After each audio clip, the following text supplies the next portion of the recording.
My name is Ryan, and I lead the commercial partnerships within the offshore wind team at SGN. For those of you that do not know, SGN, we are a market intelligence data analysis company for the ocean industries, broken down into three primary segments. That's offshore rigs, shipping, and offshore wind. And every month, we will host a short and to the point 19-minute discussion that is covering a relevant and current offshore wind topic. In SGN, we're in a very unique position in which we cover the offshore wind and the offshore rig market. And today we will discuss the overlap between these two industries. Specifically, the topic of ex-drillships converted into heavy lifts used for offshore wind. And during this presentation, we're going to elaborate on the insight into the drillship market. What are the opportunities in offshore wind? Which companies may convert their vessels? And what is the market impact?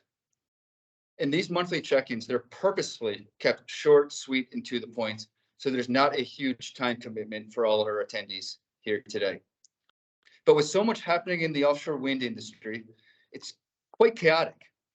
Every decision is a trade-off between risk and reward, and we help the industry from investors and developers down through the supply chain and everyone in between make sense of the global market. Our goal is to simplify and bring clarity to the industry. And within our wind analytics platform, you can see what is happening in the future, what happened in the past, who is bidding on different projects, who's winning, who's building, where is it happening, when is it happening, what equipment's being used, and what vessels are being used. And with our offshore rig database, we offer market intelligence to analyze the supply demand of the offshore rig market. But what I think is really, really cool is that everything that you will see in today's discussion has been derived from either our rig or our wind platform. And if you have any questions throughout the presentation here, there is a Q&A section at the top. So be sure to type your questions in there and we will get to them at the end. And with that being said, I'd like to hand it over to Cinnamon.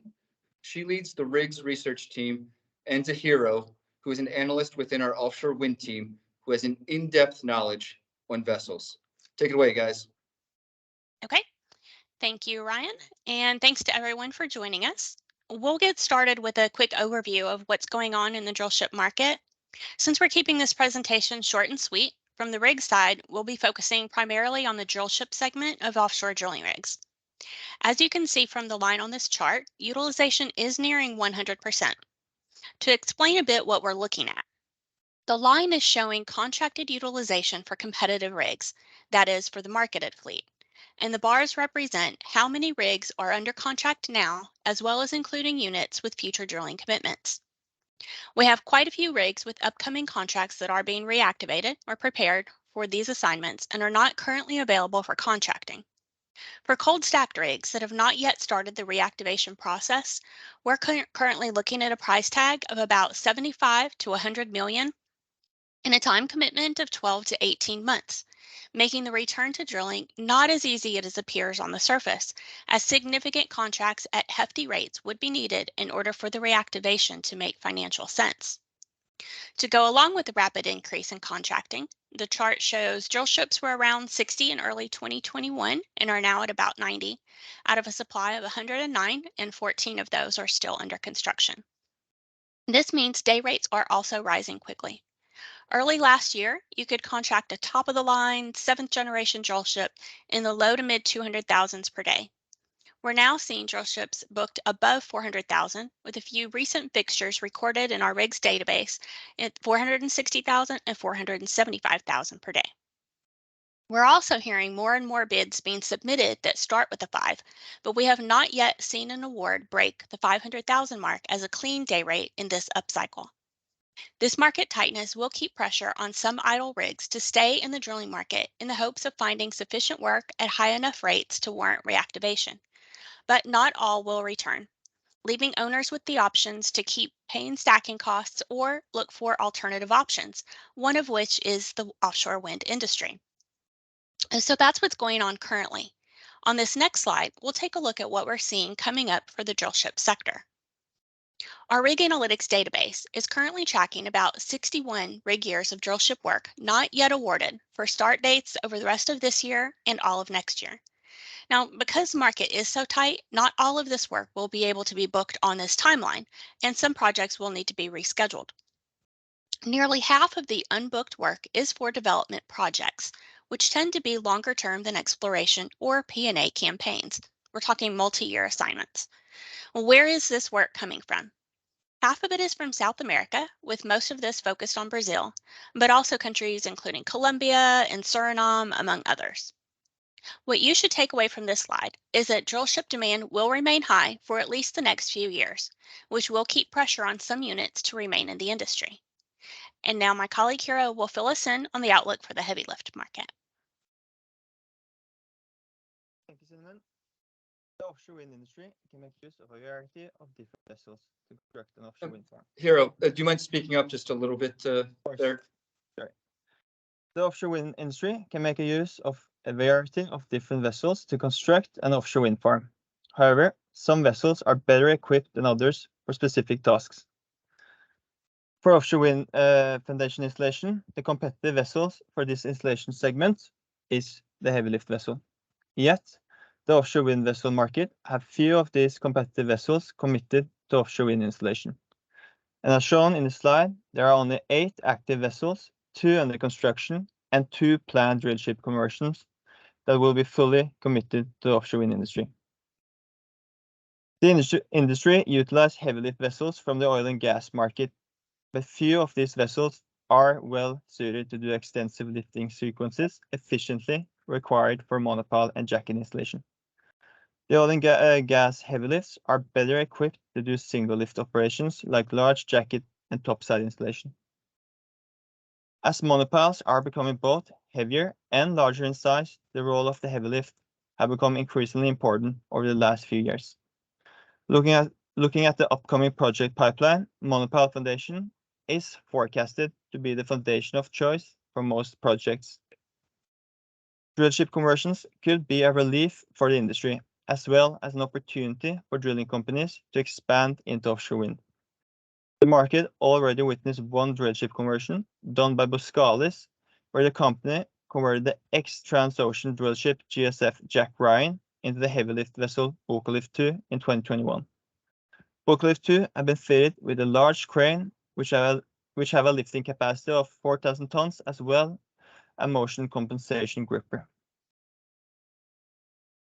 Hey, Hiro, do you think you could elaborate on how significant it will be for just a couple of drill ships to enter the wind market? Of course, thank you, Ryan.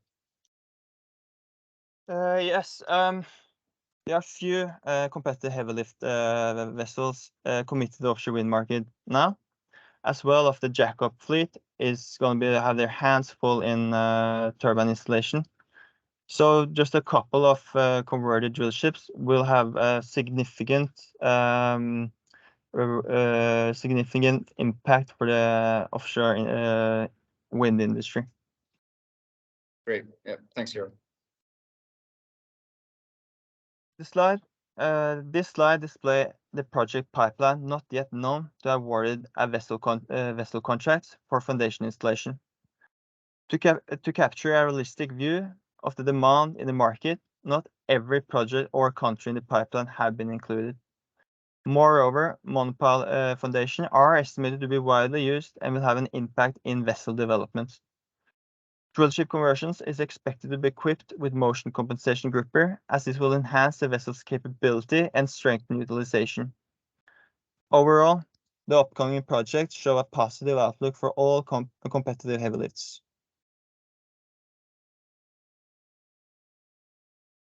Looking at the market potential for vessels getting contracted is high, as the vessel availability can seem contradicting, as there are several factors that have to be taken into consideration. The competitive heavy lift fleet are in high demand, as there are few in numbers. As a result, vessels will be quickly booked for foundation installation work. Heavy lift vessels commonly used in the oil and gas industry cannot be excluded from offshore wind, as they are frequently used. These type of vessels aren't the best suited vessel for doing extensive offshore wind work, but can be pulled in if necessary and if they are available. As these type of vessels are committed to oil and gas, make the availability for these vessels contradicting for the offshore wind market.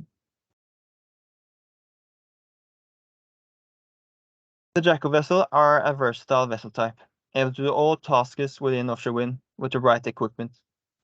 The high demand for turbine installation will make way for low jack-up availability. Yet, some of these vessels have already been contracted for foundation installation, and more are likely to be awarded. Converted drillship is estimated to enter the market in late 2025, where they will be in a good position to be fully utilized for foundation work. Strong project availability for utilizing new vessels entering the market. For converted drillships, which is likely to have a large crane and a motion compensation grouper, will be in a good position to take on various tasks within the foundation installation segment, making it a high-value vessel. The overall vessel availability will drop significantly, but leave project open for new vessel entries to pick up. The number of converted drillships estimated to enter the offshore wind market have been capped to 4, as there are a limited number of cold stack drillships, and the interest of converting them are moderate in the offshore drilling community.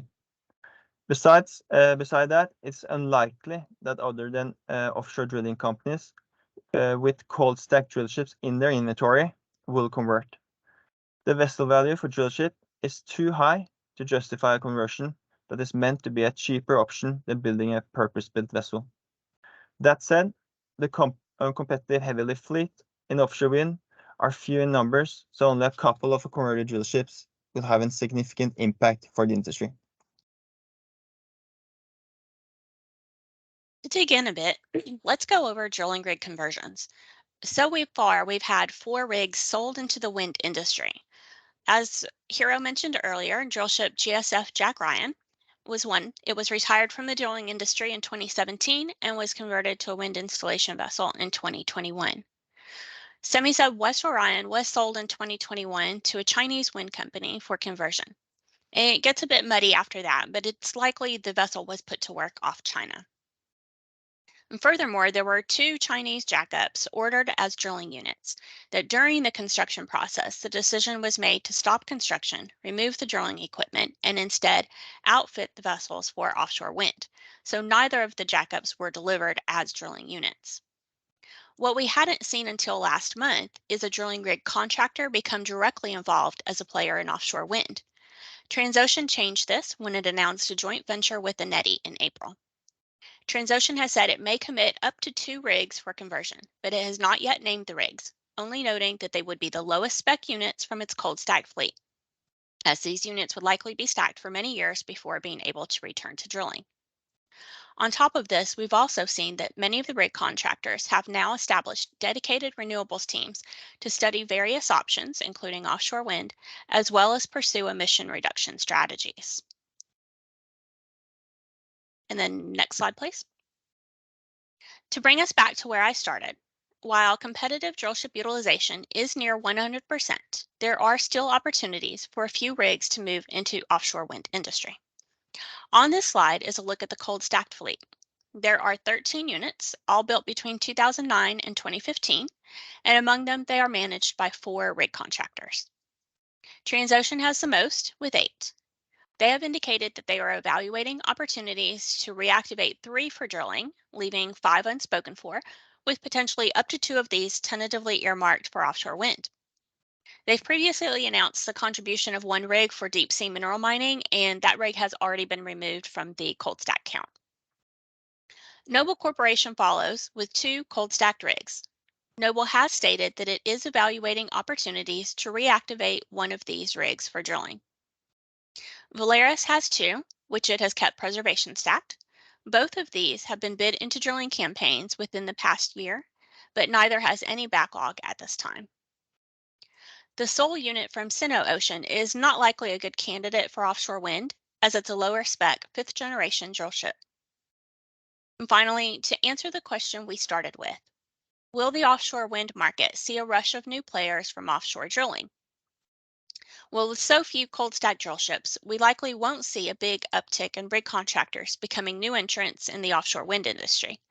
However, even a contribution of 2 to 4 converted rigs will have a meaningful impact on the wind market, given its current size of about 10 vessels, and may be seen as an attractive alternative to rig stacking costs with no easy path to return to revenue generation as a drilling unit.